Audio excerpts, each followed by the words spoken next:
Welcome back dine sa Batangas City mga bade.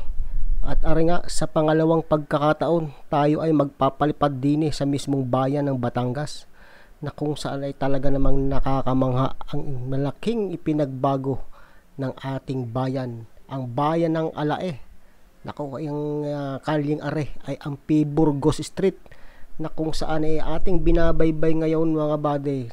Pagkakadami ga ng mga gusali ngayon na nagsulputan din dati ipailan-ilan lang are mamaya sa hulihan ng video mga buddy ipapakita ko yung isang aerial photo ng Batangas City na kung saan ay mabibilang ang mga bahay.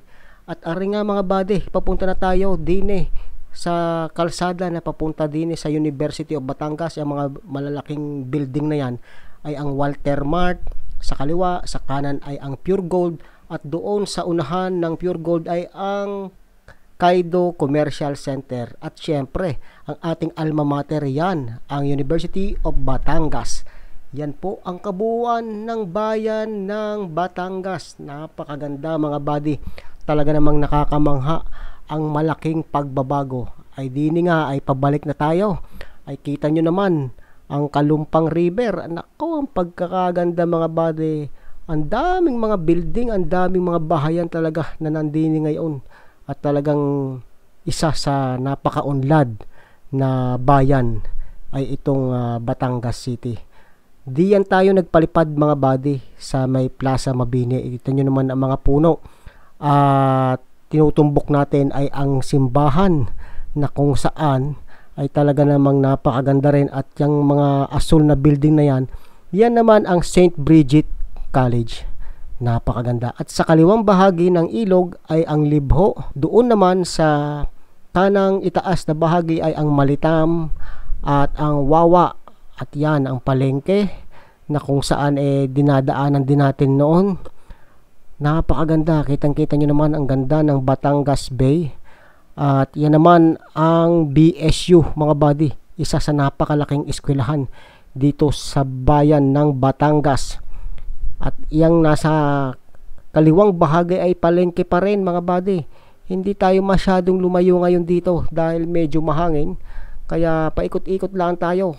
At kita nyo naman, gusto ko lang ipagyabang sa inyo kung gaano kaganda ang lugar na ito dito sa Batangas. Yan naman mga buddy ang Golden Gate Colleges na kung saan ay talagang isa rin sa napakagandang college dito sa Batangas. Patuloy po tayo sa paglipad at kita nyo naman ang napakagandang tanawin, ang lunti, ang kapaligiran at hindi pa rin nawawala ang mga pailan-ilang mga puno na talaga na mga siguro ay daang taon na rin ang tanda dito sa Batangas. At yan naman ay ang parte ng Santa Clara, ng Pierre at lahat-lahat na ng mga lugar dito ay inikot na natin dito sa mismong Batangas City mga buddy. Gusto ko lang ipagyabang sa inyo kung gaano kaganda ang Batangas.